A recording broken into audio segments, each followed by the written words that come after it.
Okay, so the main thing that you really have to have down before you can really feel like it's musical is you really just got to have all four string groups, shapes, learned, memorized, mastered, and really just kind of thinking through note recognition to find your way. So if I just use C and F, I'll just keep it at two chords because that's plenty to think about.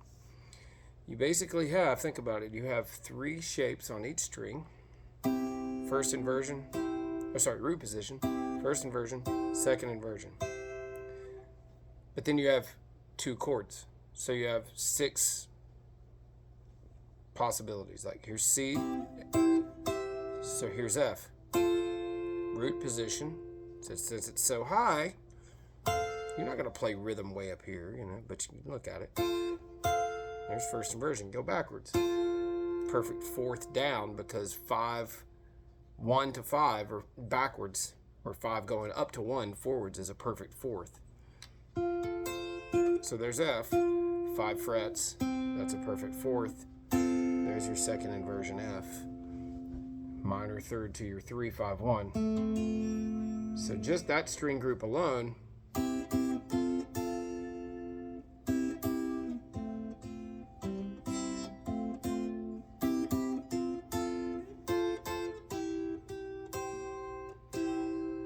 FFCC, FFCC, FFCC, so on. C, C, C, C, C, C, F, F. I'm just noodling, just going for them, but it's really all about learning the fretboard, which you see well, but just getting used to that. All right, so that's just one string group. Then do the same kind of improvisations on the next set of strings, which is now these three shapes. So C would be here, F would be here. Those are our root positions. So F, first inversion, second inversion. But C, it's going to be C, second inversion, first inversion. Like so. And so play around with those. C, C, F, C, C, F, F, C, C, F, F, C, C, F, F, C, C, C, C. Oh, I didn't mean to grab G, although it sounds nice. My ear went there, but anyway, two chords. C, C, F, F, C, F, C, C. Just noodle with them. Just have fun. Don't take it too serious, unless, you're not trying to count bars or anything. You're just improvising and just kind of noodling with two chords. Kind of like you're sitting down at a piano and you're just looking at C, E, G, and F, A, C and just kind of noodling with the configurations of that. So however your brain finds those chords is helpful. Like, so here's one thing. Like C, nearest F, there's an F note right there. So I know that's going to tell me that's my second inversion because it's on the middle of the three strings. Unpack that. Second inversion is 5, 1, 3. So that means that the root note's going to be on the middle string, regardless of the string group you're on. The three strings you're playing, second inversion, the means that the root note will be in the middle of the chord. So here's a C. So it really helps if you're thinking about chord spellings too. C, E, G, root position. So there's an E, so there's clearly an F, a half step up. And there you go. Since it's on the middle string, I would play an F right there. And then back here, you're looking at C. There's an E right there, so there's your F. Because you're in 5, 1, 3, G, C, E. So there's your F. And it's a mental discipline, really. It just takes a long time of just thinking about your names of your notes and just little tiny victories stack up, and then eventually you can just do this fluidly all over the fretboard. It's taken me, it's taken me years only because I didn't really think about how to approach it when I was younger. I was too busy trying to learn jazz standards and practicing arpeggio patterns. But the more I studied this kind of stuff, it really helped me see the changes better. It's just what clicked for me.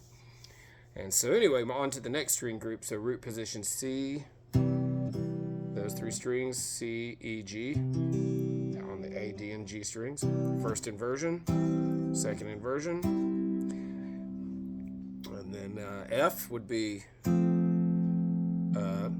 there's your second inversion, there's your root position. This one's kind of funny because second inversion would be here, here's root position, and up here's first inversion. So they're kind of in that nut to 12th fret range. They're second inversion, root position. There's your F. Same concept. So C is here, nearest F. C, nearest F. C, nearest F. And I should have done that for each string group. So that's a real healthy thing right there. It's just every time you grab one. Here's C over here, nearest F. Okay, here's C, here's the nearest F. Here's the C, nearest F. Same concept here. Here's C on D, G, and B strings, nearest F. Here's C, nearest F. Here's C, nearest F. Now back where I was. C, nearest F. C, nearest F. C, nearest F. Same concept here. Now here's my C chord. Now it's kind of in that same order the F was because they're the same shapes actually. It's funny. Here's the C, so here's the C second inversion. Here's the C for root position, so here's the first inversion. 3, 5, 1. All right, cool. Now that I've laid those out, C in second inversion, nearest F, that's F, C, A. I mean, sorry, A, C, A, C, F. So first inversion, so C, F, C. All right, cool. Nearest F, second inversion. C, nearest F. And it takes a lot of time just seeing that to where it's there. And then, okay, so then you're just improvising. In my pajamas. So you're, just playing around.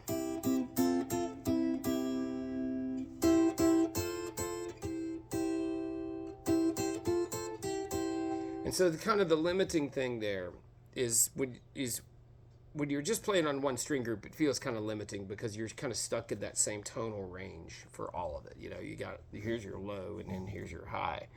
So when you start playing across the string groups, that's when it gets kind of interesting because then you kind of get these, really feel like more like it's an organ effect. Like,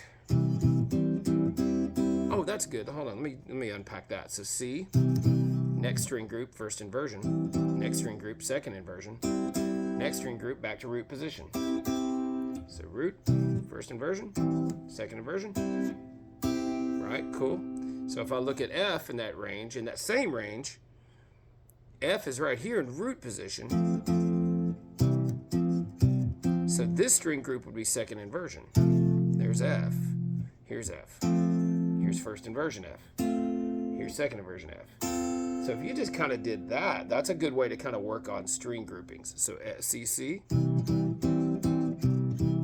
F. Just start playing around with those. Here's F. Here's C. Here's C. There's F. So just goofing off just in that little parallel of those two chords.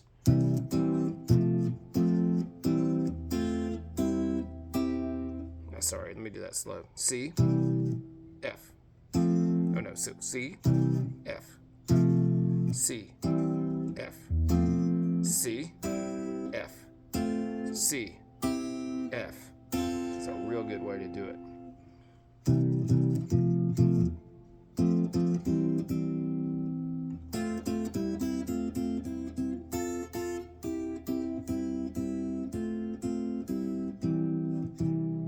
That's cool. Like, yeah, just getting a nice little path like that.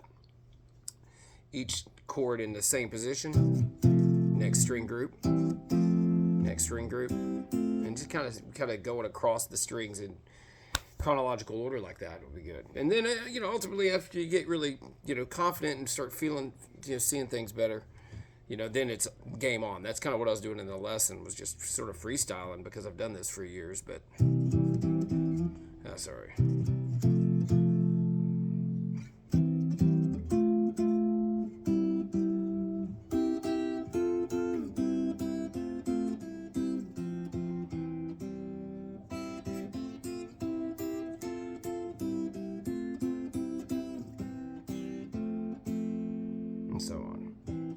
get it now. Cool, those 10 minutes of rambling about triad inversions, but really fun. And it gets, more chords the more interesting it gets, because you can really weave and bob and get minor sounds in there, get the 5 chord in there, and so on. Anyway, hope that was helpful.